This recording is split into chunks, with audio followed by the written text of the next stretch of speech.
Good evening, everyone, and welcome to Mom's Uncensored, Reiki and Love. And I'm here with Jerelyn Turtlerose, and we are here today to talk about Reiki and love, some of my favorite subjects. This weekend, Jerelyn and I were to be attuned to Reiki 2. Unfortunately, Jerelyn, because Spirit has apparently bigger plans for her, she was unable to be attuned to Reiki 2. So basically what we're going to do is I'm going to start off explaining what Reiki is for those of you who do not know what Reiki is. And Jerelyn's going to have some questions that she'll bring up, and we'll talk about our experiences with Reiki. Also, the Q&A is up and ready to go, so if you have any questions, please don't hesitate to go ahead and ask your questions below. I'm also going to be keeping an eye on my Twitter account at Everlast Essence on Twitter, and also the Facebook page. So if you have any questions, don't hesitate to ask. I'm going to read some of our mentors' descriptions of Reiki because I just think they did a beautiful job explaining it, and why redo it when somebody can already explain it to you. This is from Crystal Starshine's Facebook page. It says, "What is Reiki? Reiki is a complementary healing modality that restores balance physically, emotionally, spiritually, and mentally to allow the body to heal from injury, illness, and emotional traumas by influencing the system towards balance, which optimizes the body's own self-healing mechanism." So, basically what Reiki is, in essence, it's a Japanese technique for stress reduction. Reiki itself means life force energy or universal life force. So it's Rei, which is universal, and Ki, which is life force, or Chi. I don't know if any of you guys have heard of Chi, but it's just like that. And so what happens is when you are, and anybody can do Reiki, anybody can be attuned to Reiki. And so what is up with Reiki is you have a Reiki master. There's 3 levels of Reiki. There's level 1, level 2. Level 1 is you're attuned to Reiki, so you're able to receive the universal life force through your body, heal yourself and others. There's level 2, which is where you receive the symbols of Reiki. There's a long distance healing symbol. There is a mental health and protection symbol. And then the third symbol, the chokuri, I see as an opening and closing symbol, because when you do it clockwise, it's opening, and when you do counterclockwise, it's closing. Yes. Yeah, one's opening, one's closing. When I do Reiki on myself or others, I do it very intuitively.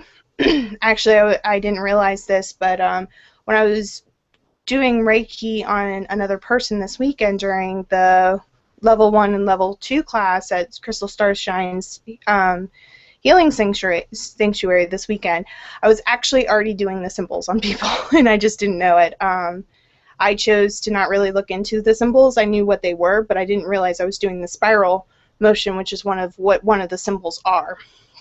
And so, since being attuned, I have tenfold been doing a lot more Reiki, because I don't know, there's just something about being able to do distance healing for people. The universal, let's send out some light and energy to the world, is a beautiful thing. And also this weekend I was able to do Reiki, actually last night, for my younger sister. She's going through a really rough time right now, and she is becoming awakened. And actually this is her bedroom. I wasn't able to make it all the way home, and there's her altar right there. And so she's actually becoming awakened herself, and I was able to do the mental health protection on symbol on her. And when I do the when I do the symbols on someone, it brings even more power into it. You don't have to know the symbols to be able to make a really big influence on anybody. But I've noticed that it just, for me personally, in the past couple of days of doing symbols with the Reiki symbols, it's just even that more powerful. I was also reattuned to Reiki 1 by Crystal Starshine, so I got zapped quote-unquote zapped twice, and what happens is I don't see what happens. You close your eyes during the experience, but from my knowledge, because I am not a Reiki master, is you're in prayer mode, and then you open up, this is how Crystal does it, you open up your hands, and she gives you symbols to awaken you. This is a natural, Reiki is a natural thing for us to do. I know Jerelyn has experience with this. Her son actually did this earlier today when he hurt himself, and I was going to, I did a little Reiki real quick on him, and I wanted to kiss the boo-boo for him because he hurt himself. And he says, no, mommy does that. You know, when a child hurts themselves, or if you hurt yourself, your natural inclination is to put your hands on the place that hurts. You know, paper cuts. You always do this. Like I cut my finger there, and I put my hand right there, and I hold. You know, it's naturally for us to go ahead and do that. You know, we normally and naturally go and try to heal ourselves automatically. So that's just another way of showing, you know, this is such a natural thing to do. And the reason why you're attuned is to spark that area of your brain that's not opened to it yet. For many, many years, we were not opened to this knowledge. And Yusui, he's the one who founded Reiki, went on a fast. I believe it was a 21-day fast up in the mountains, and he was intuitively given these symbols and became the first Reiki master. And then it was brought over to the U.S. later on, and there's a very big history of it. You can find all of this information online. But one of the things about Reiki, and a lot of people don't really quite understand it, is sacred knowledge. It is something that is very, very sacred and very, very important to be aware of. And so one of the things that has happened with becoming attuned is you pay a master to be attuned. You have to pay, because we live in a society where it's monetary value, where you have to pay a master to be able to receive the attunement. And for a long time, I actually know a lady who got attuned to a Reiki master in the 80s, and she had to pay $10,000 to become a Reiki master. Like, because the more money you spend on something, the more likely you're able to respect the knowledge that you receive. So just an understanding for those of you who may not quite understand why someone would have to pay to receive this knowledge. Now, since then, it has become much cheaper to do it. And it's become, you see more and more Reiki masters, basically. Almost everybody and their brother becomes Reiki masters because it's cheaper to do it now. Also, from my understanding, the reason why that is because so many more people are becoming awakened into just being spiritually awakened. So the payment has come down. So I definitely have interest in becoming a master because I would love to be able to attune others to be awakened to this wonderful healing modality. Part of Reiki 1, what you learn is all about the chakras and what they're all about: the crown, the third eye, the throat, the heart, the solar plexus, the sacral, and the root. And when they're out of balance, like, Reiki can help you get them back into balance or get them going again, because your chakras can actually shut down. And when that happens, they are actually connected to your physical body. And so with your physical body, if your energy pathways in your body are out of alignment with your physical body, you can become diseased or have ailments. And so Reiki itself is an accompaniment to healing yourself, healing others. So I see Reiki as self-love, self-care, self-knowledge, self. You know, it's just something that you do to take care of yourself. You can do Reiki in your food. You can do Reiki in your water. I do Reiki on my car before I leave. It's a prayer and meditation because my car is almost dead. It's almost dead, so I do everything I possibly can to help keep it going. And I do healing on myself. You know, I actually did a Reiki session for Jerelyn today, which I'm very honored and very blessed that I was able to do that for her. And, you know, you can do Reiki on your pets. Pets love Reiki. All animals love Reiki. And so I'm going to jump over to Jerelyn. Do you have any questions, Jerelyn? Jerelyn, can you hear me? She is having technical difficulties. She's jumped off the call a few times.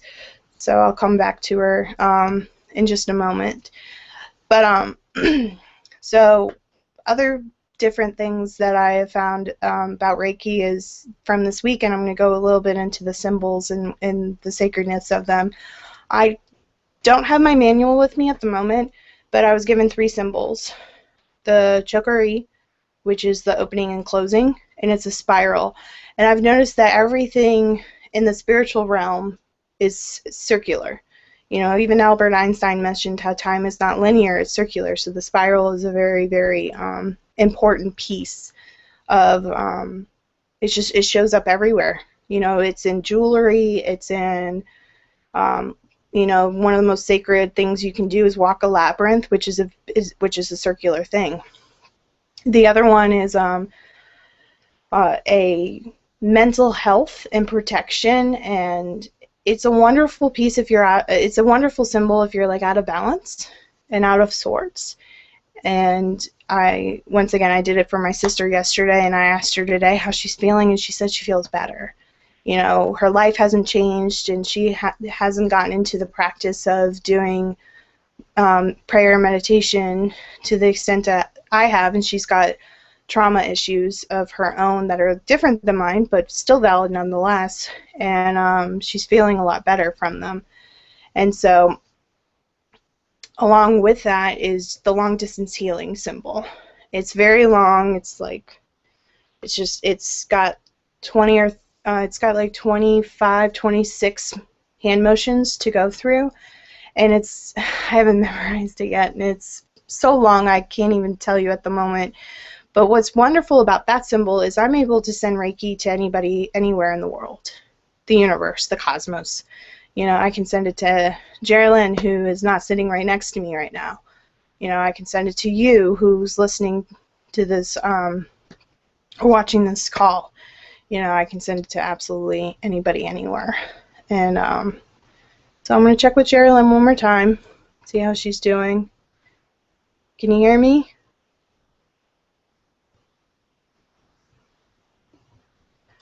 I think her computer is acting up.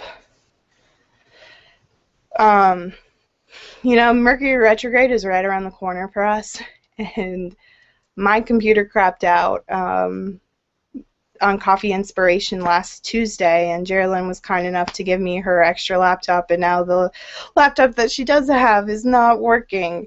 So it's gotta love Mercury retrograde. I'm not the only one feeling the effects. Mercury retrograde is when the Mercury is between us and it just causes in the cosmos energetically, especially electronics, it causes a lot of problem with electronics. I don't know why, it just does. And so my phone, my computer, my Facebook, my Twitter, everything has been utterly affected by it.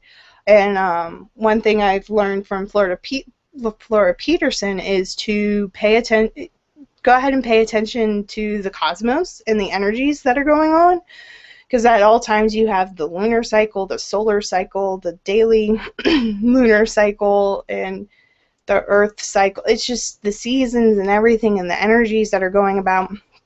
You know, for me, I have a 21-day moon cycle. You know, all of us women, there's a reason why our menstrual cycles are 28 days, is we used to cycle with the moon.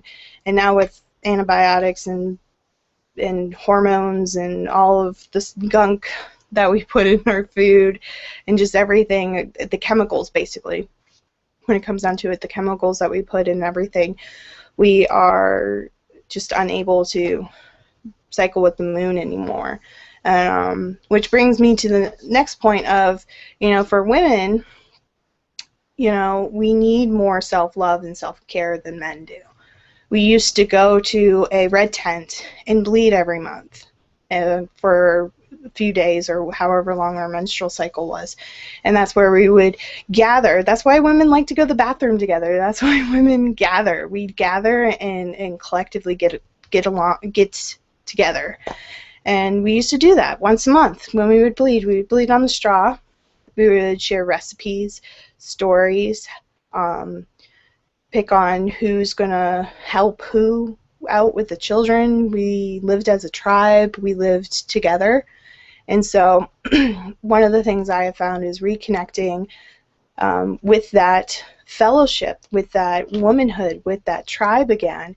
And I've been doing the red tent. If you're in the greater Metro Atlanta area and you're watching this video, please comment below or submit a question right now to let us know so we can invite you to the next red tent. It's at the Starshine Healing Sanctuary the first Saturday of every month. Crystal Starshine hosts it. There's a Facebook page. I will put the link to the Facebook page down below. Everybody and anyone is welcome. Women of all ages. You know, we come together and we gather for a few hours on a Saturday, and we laugh and we have a good time. We play games, we talk, we cry, we watch the Red Tent movie one time, we do art, we dance, we pray, we meditate, we sleep, we read, we do whatever we need to do to rejuvenate and regenerate for the next month.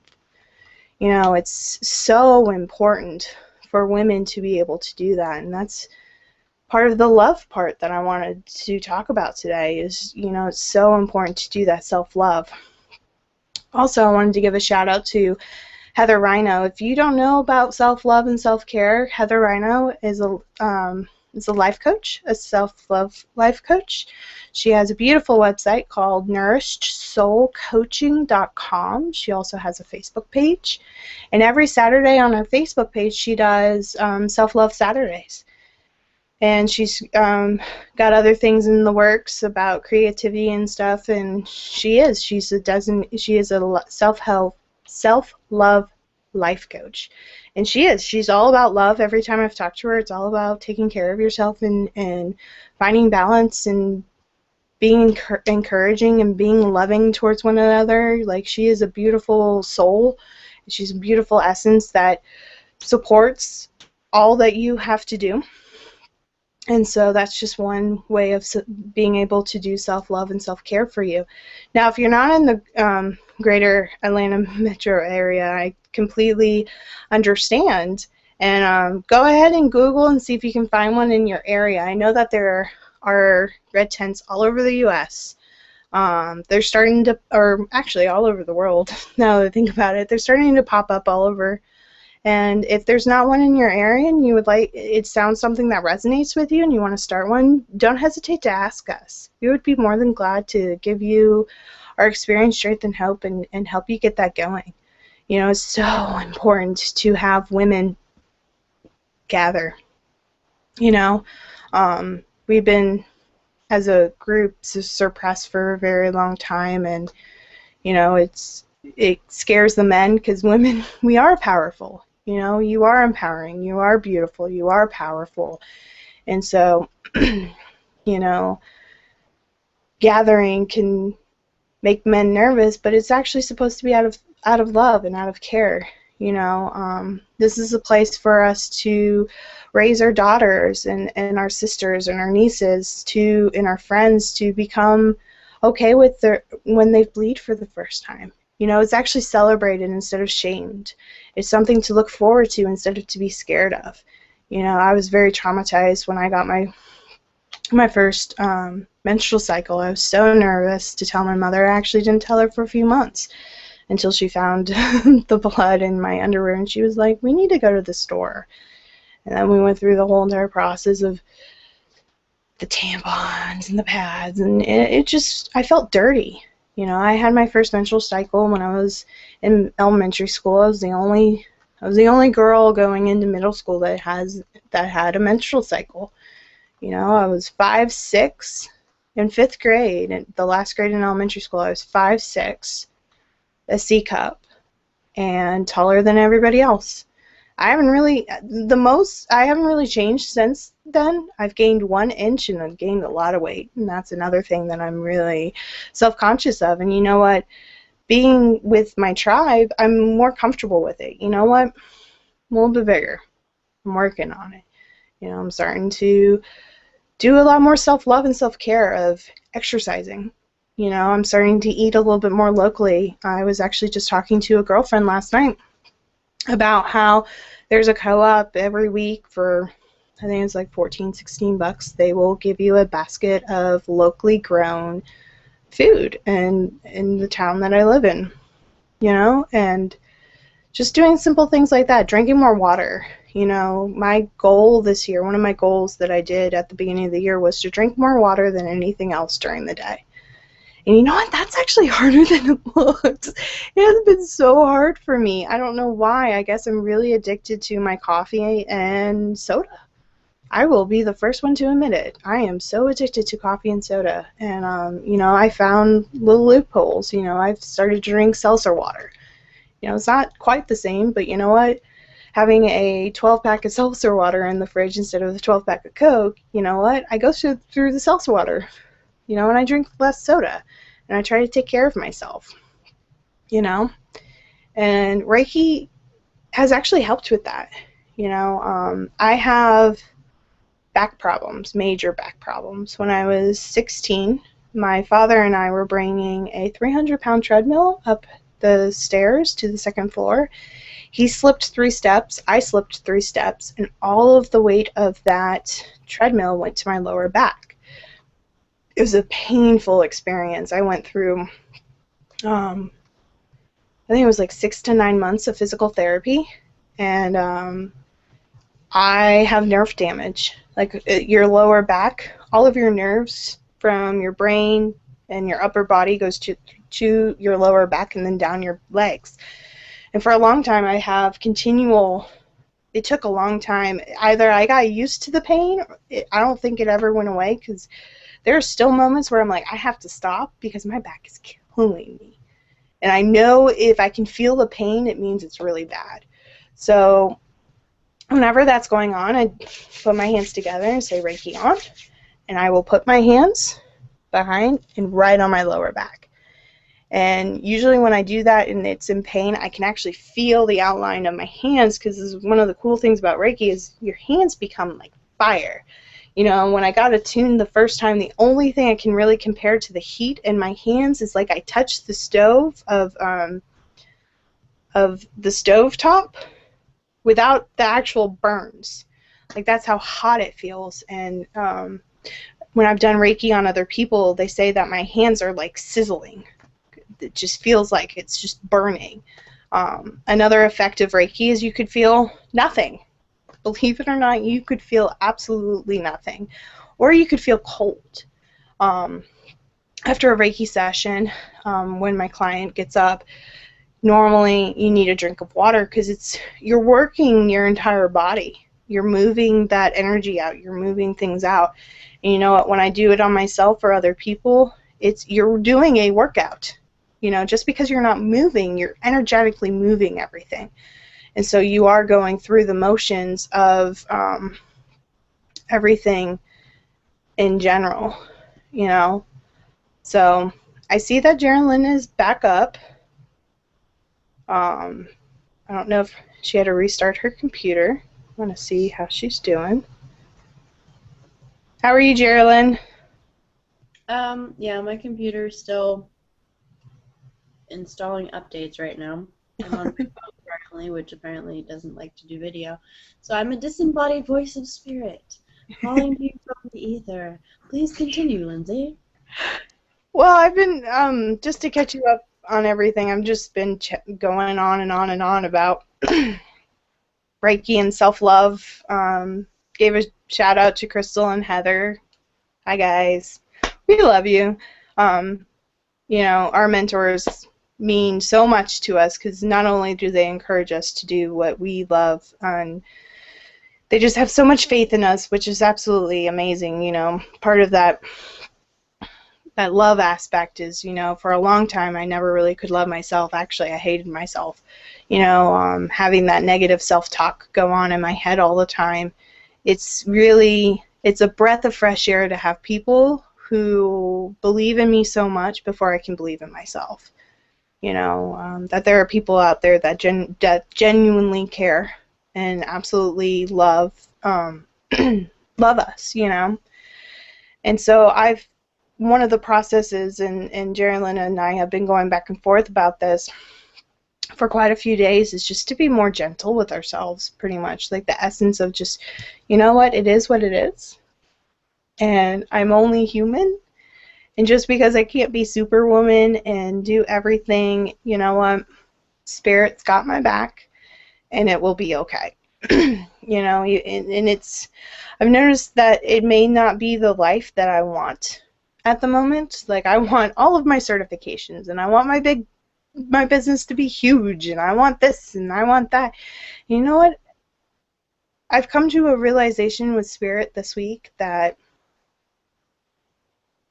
I'll get there when I get there. Enjoy the ride. Enjoy the bumps. Enjoy the good moments. Enjoy the not so good moments.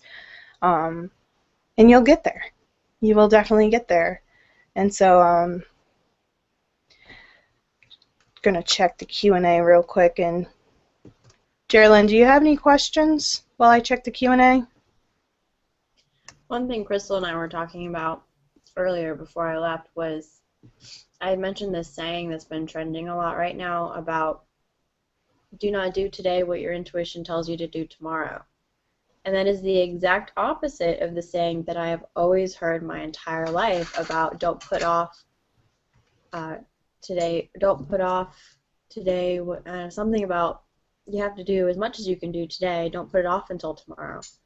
And there's always that other saying about how you never know if you're going to have tomorrow, and it just keeps going on and on about cramming as much as possible into your day, as you can. And the problem with that is we end up living shorter lives and less fulfilled and less enjoyed lives because we're constantly going through this rat race of trying to get there first and trying to be on top and trying to get every possible little ounce of your day squeezed in. And I know I personally feel like I never have enough hours in the day, and I don't. I have 3 jobs. I have a child. I'm studying for board exams, or at least I'm supposed to be. And I don't have enough hours in the day, but I'm the reason why I don't have enough hours in the day. Time and space, it's all relative. I mean, even Einstein will tell you that. Every scientist out there will tell you that quantum physics is amazing. Go look it up. You'll be mind-boggled for every day for the rest of your life. We do this to ourselves. There's an entire culture of Japanese people who die on a regular basis because of work, because they have so much that they have to do, that they think they have to do for their culture and their family on a daily basis, that they're literally dropping dead at 27. Well, I'm 24. I don't want to be dead in 3 years. I want to see my kid grow up. I want to finish college multiple times. I want to see my kid finish college and have kids, and God forbid they're before 30, but may he have them. And just enjoy my life, because that's another thing we never do. I keep hearing, keep going and it'll get better and you're almost there. But I'm almost there and miserable every day. I don't want to be that way. I want to enjoy the ride. I want to be able to enjoy the journey, because the whole journey, that's my life. The destination of having this degree or that degree, there's always going to be another degree that I'm going to get. There's always going to be another person that I have to talk to. There's always going to be another class to take, or hell, another meal to make. It's okay if I don't make cookies by scratch every time. It's okay if I don't,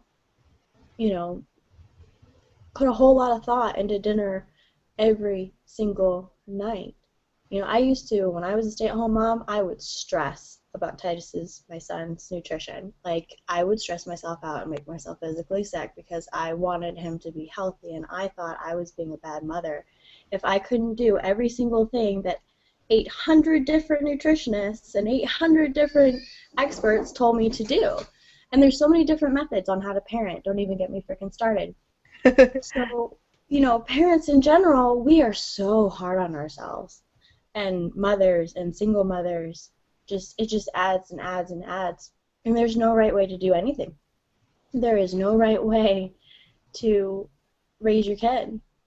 The right way to raise your kid is just to love them and show them that you love them every day. And you're going to, excuse my French, you're going to fuck up. You're going to screw up a lot. And with each kid, you'll screw up some more, and you'll screw up in different ways because each kid's different. Each kid has a unique light to bring to the world, and you are their parent. You're their guiding light. And they're going to teach you stuff that you did not know before you became a parent.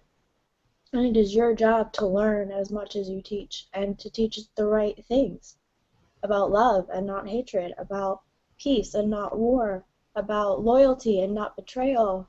It's a big responsibility, and it's yours. And you have to not freak out when it comes to, should I give him mangoes or should I give him pineapples for a snack? It's okay if he eats a Pop-Tart every once in a while. My God, when my mother comes to town, Titus eats every junk food that Walmart or Kroger makes. My favorite thing she put in my freezer was ice cream. I haven't bought ice cream for myself in 6 months. But it's okay to eat ice cream every once in a while. You can't be so hard on yourself. If it makes you feel good, do it. Infuse your food with love, and don't feel guilty about every little choice that you make throughout the day, because you're just going to make yourself even more miserable, and you're already making yourself miserable by working too hard. So just stop it. Take 5 minutes out of your day and breathe and remember why you're doing this. Why am I here? What am I doing? Why am I working so hard? Well, why don't I work as hard but with less stress? Why don't I work as hard and just say, it's okay, it's not going to be the end of the world if I don't finish this echo and make it perfect, I did an echo the other day. I'm an echo tech, by the way. I did an echo the other day, and I thought it was crap. I literally was like, I was telling my tech, it was a little technically difficult. I couldn't get the apicals right, and she was like, oh, I thought that was a really good scan. Well, smack me over the head and call me grandma. I didn't think it was a good scan, but she did. So we are our worst critics, and we need to be nicer to ourselves. We need to be gentler. We need to say, hey, babe, you're the most gorgeous thing walking down the street today. Mm-hmm. Regardless if you're in LA and surrounded by a bunch of skinny-ass bitches you want to smack and throw a cookie at. It doesn't matter. You are the most gorgeous thing walking down the street. And it goes for guys, too. I don't know how many guys are listening, but you're awesome. It's okay.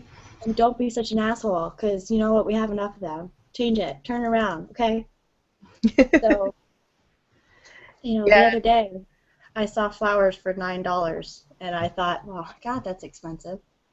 When you think about it, it's $9 for flowers to put on your table and make yourself feel pretty. What the fuck? Go buy the $9 flowers instead of the $4.99 ones. So you indulge and appreciate yourself every once in a while, because if you don't appreciate yourself and if you don't show yourself self-love, how are you going to get it from anybody else? Why is your spouse going to appreciate you if you act like you're worthless? What you project is what's going to happen. If you act worthless, you're worthless. So fix it. Turn it around. You are worth so much. You have something to do in this world that nobody else can. And you may not feel like that. I know I don't half the time. But there's only one you. There's only one Lindsay. There's only one Jerelyn. There's only one goddamn Titus on the frickin' planet. Anybody who's met him knows that. And he's got this special flair that he's going to bring to the world. And so do you. Exactly. As you were talking, Jerelyn, I was just thinking about how I saw this project that a photographer did, and it was when I had to transition from breastfeeding Erica to not breastfeeding Erica, because it just wasn't working out for the two of us anymore when she was about 4.5 months old. And it was women who are like two different mothers, opposite ends. It was in the same picture too, and it was just a group of women who live in the same neighborhood, believe it or not. And it was children wearing cloth diapers and disposable diapers right next to each other, and women who breastfed and women who didn't breastfeed. It was women who feed their children fast food once a week and somebody who feeds their children all organic food. And at the very end of compare and contrast all the hot topics, because once you become a mother or a parent, you tend to jump on all those little crazy forums and start reading all of the nonsense that's out there. Some of it's good, don't get me wrong. I'm not trying to knock any of it, but it just caused me to have a headache, and it made me feel less of a mother when I couldn't breastfeed my daughter anymore, you know? The day my milk came in, I actually got mastitis, which is deadly. It is a deadly infection of the breast, and I never was able to produce milk for her out of that breast, and I could barely keep up with her supply, and I was in school and working, you know. It's just, I remember being in the bathroom pumping at school and at my job, and then pumping in the car, and then feeding her, and feeling very ashamed to walk into Target with her breastfeeding, so I would do it in the car. And then it just came to a point I was like, fuck it, I'm going to walk around with a nursing thing, and she's in her little sling, and we're just going to walk around and she's going to eat, because you know what? These are not only a sexual object, you know? We live in a world where my breasts are viewed as a sexual object. They're not just that. They feed my child. Like, really? And so when I was going from the transition of breastfeeding to not, I just felt like a piece of shit. And I had such horrible postpartum depression too, where it was just, it was horrible. And I just felt like the worst mother in the world, to the point that my daughter is crying in my hands, and my husband comes in, and he looks at me and he pats me on the shoulder and says, "It's okay," and takes her away. It's like, it's okay, you can cry. Like, I have permission to cry about absolutely nothing. You know, I have permission to take care of myself. You know, you mentioned about buying flowers for yourself. I can beat you on the $9. You know what? At Publix in the Southeast, they have bunches of flowers that are 3 for $12. You know, and you can get a beautiful bouquet of different flowers for $12, or you can buy one of them for $4. You know, like it can go either way, and so you can get a bunch for $12 or a few for $4. You know, because it comes out to $4 each. It's worth it. You know what? For me, about once a month, I'll buy myself a little pack of flowers. You know, because it's worth it. You know what? And somebody suggested to me a long time ago is to make the ideal boy, you know, the ideal man list, and I presented to her my ideal man, and one of the things on there was somebody to hold the door for me. And she crossed off the perfect man and wrote Lindsay on top. Now you need to strive to be the perfect man. Because in reality, it's just basically doing everything you possibly can to attract what you want. You know, if you become what you want, that's what you're going to attract. Well, my husband, when I went into his car for the very first time, he was driving me home from a bunch of friends getting together for coffee, and he held the door for me. And then fast forward into our relationship, he got a truck, and the truck's door does not open from the inside. The passenger side door does not open from the inside. He has to come around the car and open up the door for me every time I'm in his truck. You know, I don't know if that wasn't a sign. Who knew? So it's just little things like that of self-love and self-care, and, you know, taking care of yourself. They're important things. They're very important things. And, you know, do you have any other forms of self-care, Jerelyn, as you drink your tea from being allergic to the cats at Crystal's house? Well, that's one thing. I am drinking my favorite tea, which is chamomile lemon, and I like the way it smells, like the way it tastes. Bubble baths. I have a lot of like bath salts and things like that, and I do not take baths enough. Reading a good book. I've been reading a lot of books to better myself, but you know, you and I were talking the other day, and you were like, I can't function right now. I'm just going to read fantasy. I have to remember to take a break and just read fantasy sometimes. I mean, I'm a fantasy writer. Hello. I should probably read and get some ideas and like, and that's the good thing about being a fantasy writer or a fantasy reader is you get to take yourself out of your shitty life for a minute and remember that my life's not so shitty. And you take a minute and you take yourself out of that headspace. I meditate a lot, and it's the same thing. When you get engrossed in a book, my mom used to say that I have, what is that, selective hearing? It wasn't that I meant to ignore her, but when I'm in a book, I'm in a book. There's no, Jerelyn, hello? Hello? You're 5 feet from me and you hear me not. Yeah, no, I don't. I am engrossed. I'm reading about Khaleesi or whatever the frick is I'm reading about that day. And you're not there. I don't know who you are. 5 feet away from me, inches away from me on the couch, you don't exist. I'm in the middle of Mordor. Sorry. Have a good day. And when you tap on the book, maybe you'll come back out.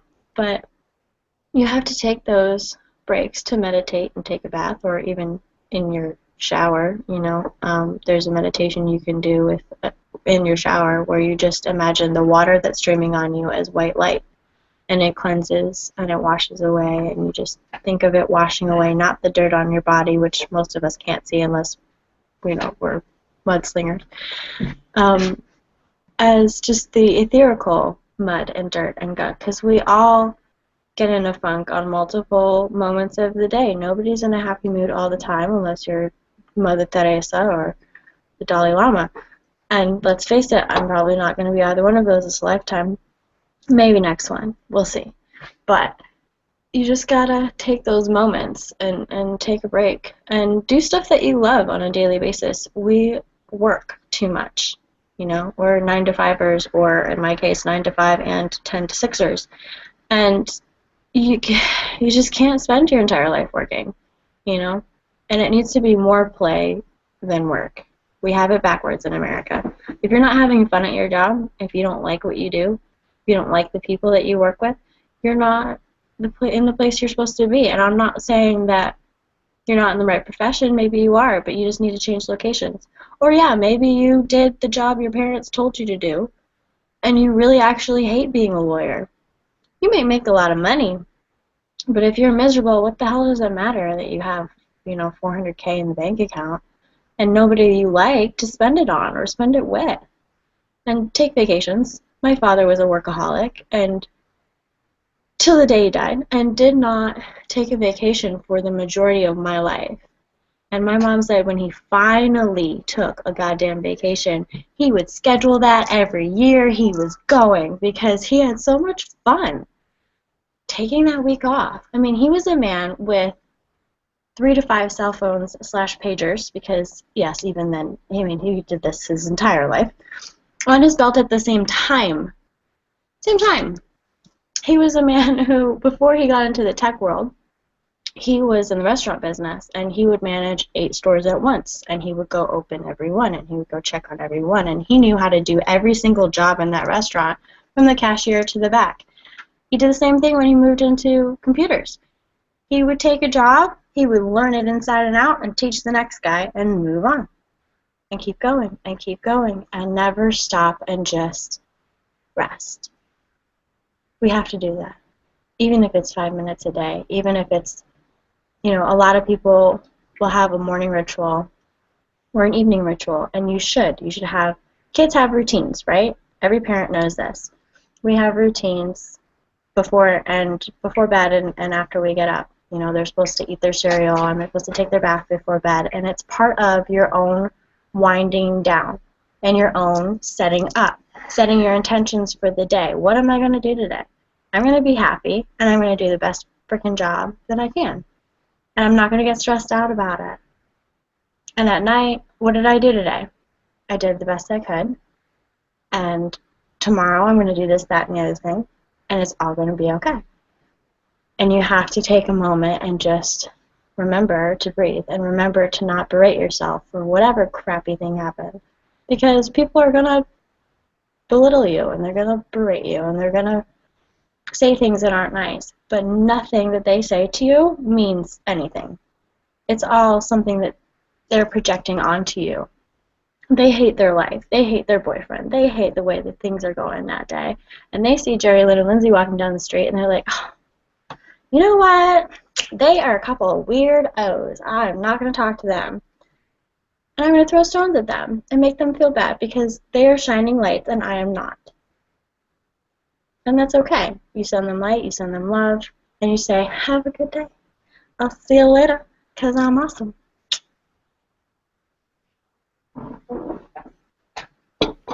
Yeah, I totally get what you're saying, Jerelyn. You know, one of the cool things somebody told me a while ago was you have 24 useful hours in a day, and it should be balanced. 8 of them for sleep, 8 of them for work, and 8 of them for play. Now, realistically, how many of us use 8 of those hours for play? Almost none. You know, I keep hearing people doing 12-hour shifts. You know, yesterday is a primary example, and I was talking to Jerelyn about this. Yesterday killed me at my mundane job. It was a 9.5-hour shift with an hour break. So it was 8.5 hours, you know, not too bad, but I'm a cashier at a grocery store.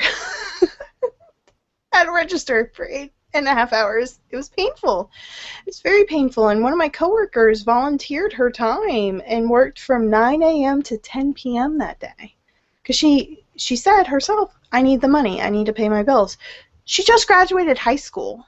Like, what bills do you have? Like, I just didn't quite understand it. I was like, I have more bills than you do. You're not married and you don't have children. Like, I don't get what bills you're talking about.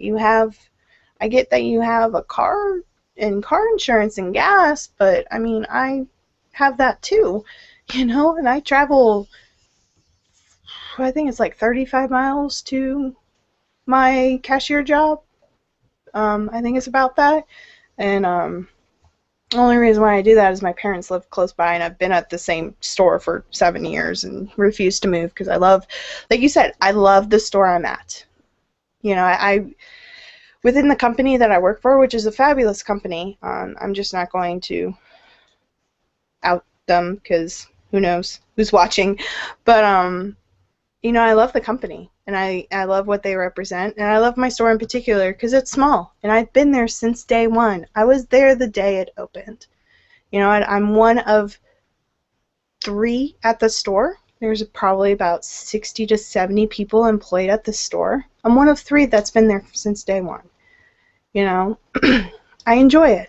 I enjoy my job. I have no desire to go up the chain at all, you know. What I want to do is I want to provide spiritual guidance to others.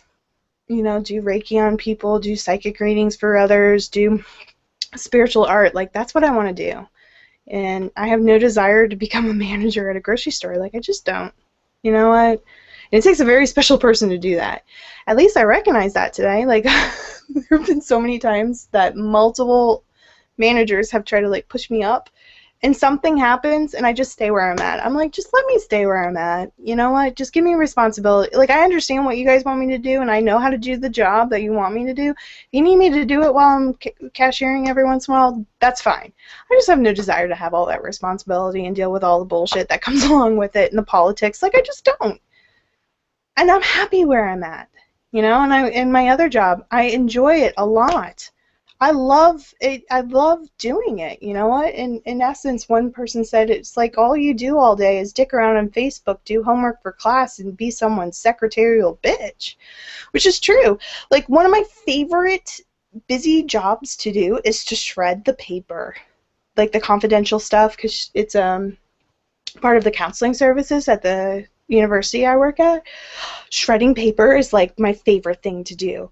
You know, and I find so much enjoyment. It's so releasing. It's like, oh, just watching, just the sound of it and everything. I know Jerelyn's like, I know you guys can't see her, but she is laughing at me.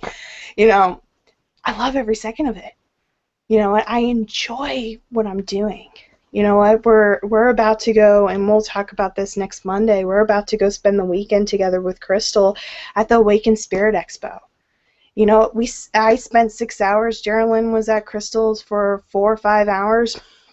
And we priced all of her inventory and created a sheet, and I loved every second of it. By hour 5, I was done. I was like, I'm done. I need a break. I'm a little tired. But I loved every second of it. And I wouldn't have wanted to do anything else today. Today's a very special day, too. I know we haven't talked about it or anything, but today's Memorial Day here in America.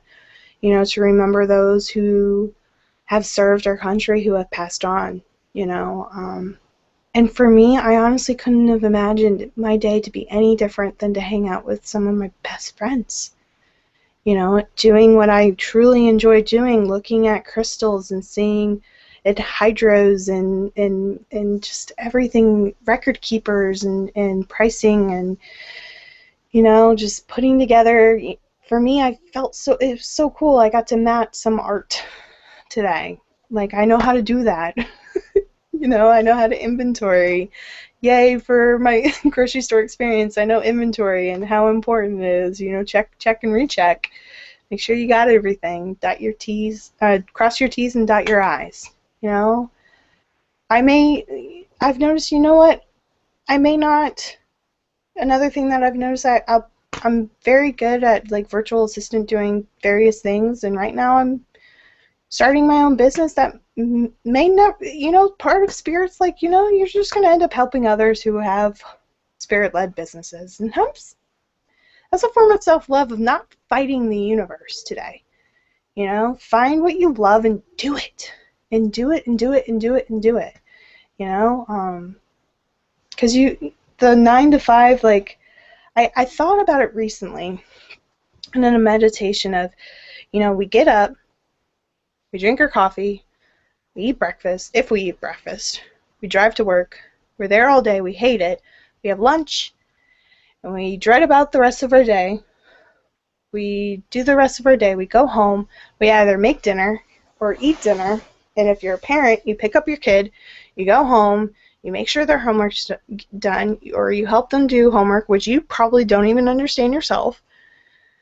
Eat dinner, do your little evening routine, whether it be exercise or watch a TV show or whatever you do in the evenings, and then you put your kids to bed, and then you catch up on everything else you have to do. And then after work, you may have to run to the grocery store or do what you need to do.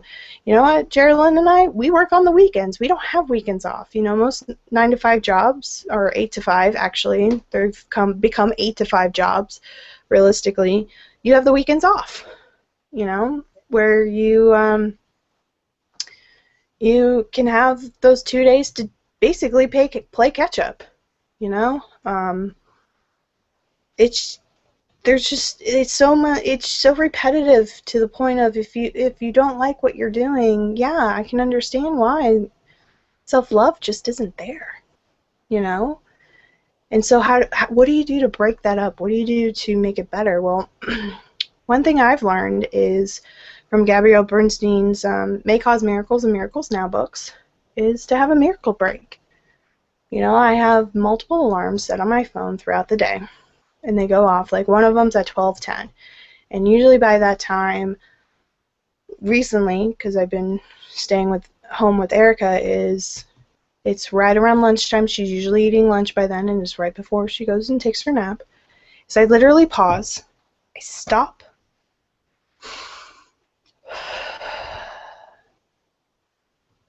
okay, let's go.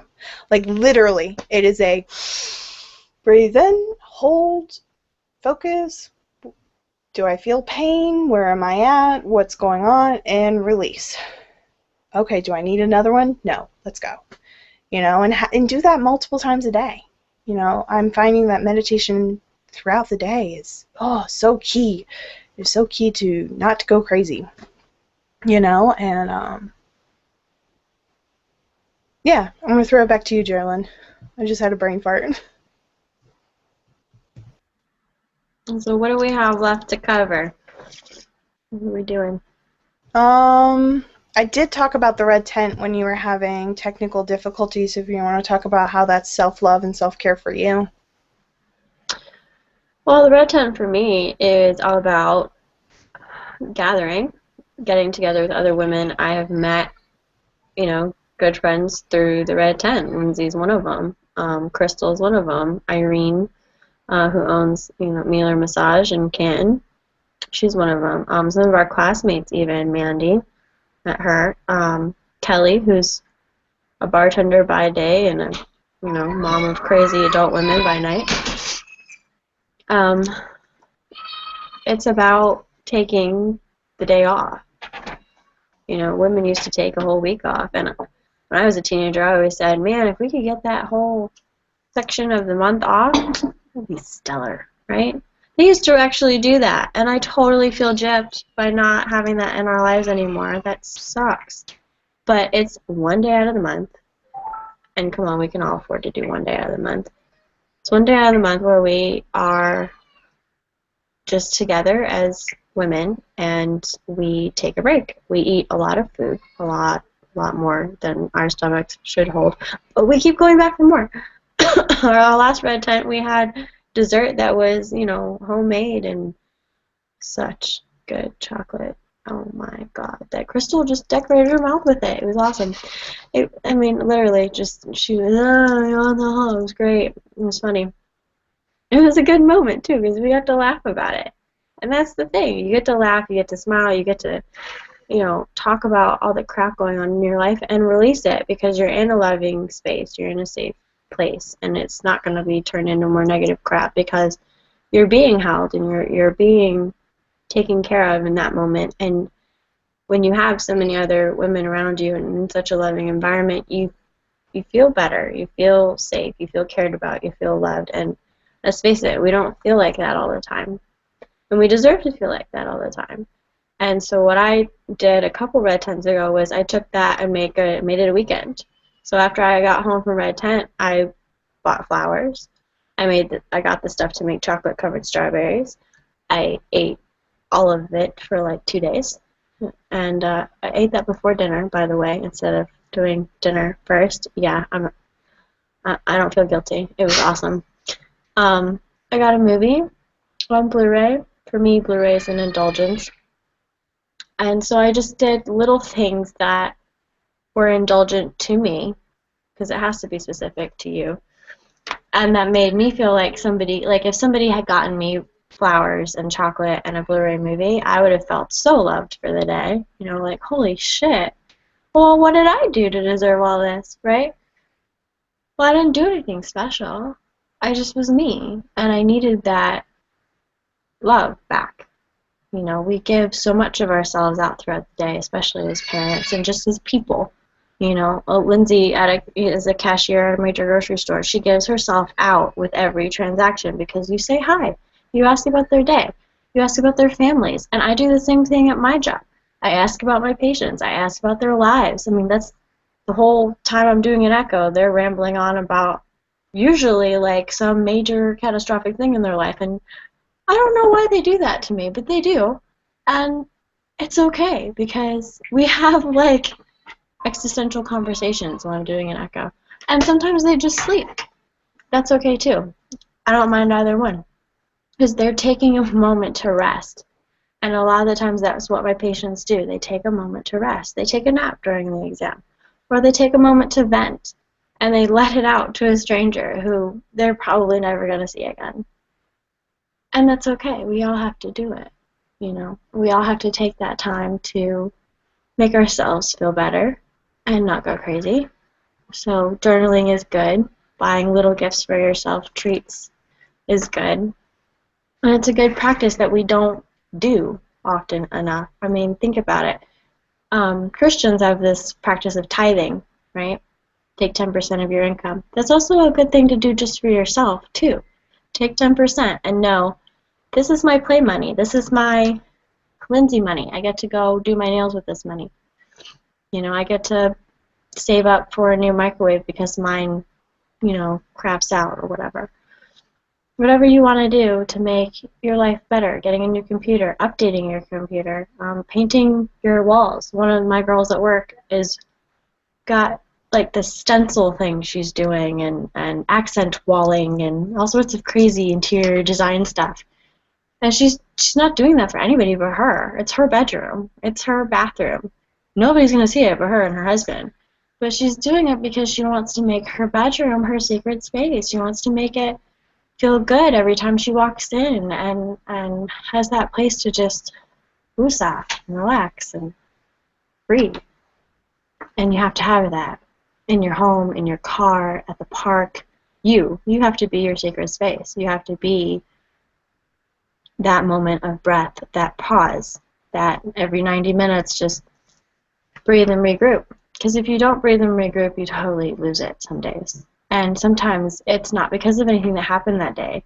You know, I could have a perfectly normal day at work and totally lose it by the time I get home.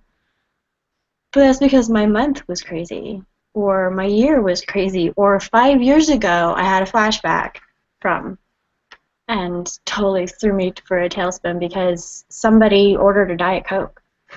You know, it doesn't really matter why you're getting thrown off, just that you recognize it, you acknowledge it, and you release it. And you tell yourself that you're okay, and you're letting this go now, and you're going to move on with your day, and your day's not ruined by it. I can still turn around and put on a smile and continue talking to my patients, even though I just had a freak out moment. That's okay. We're all allowed to have those. My patients have them. And it's a little weird sometimes, but it's okay.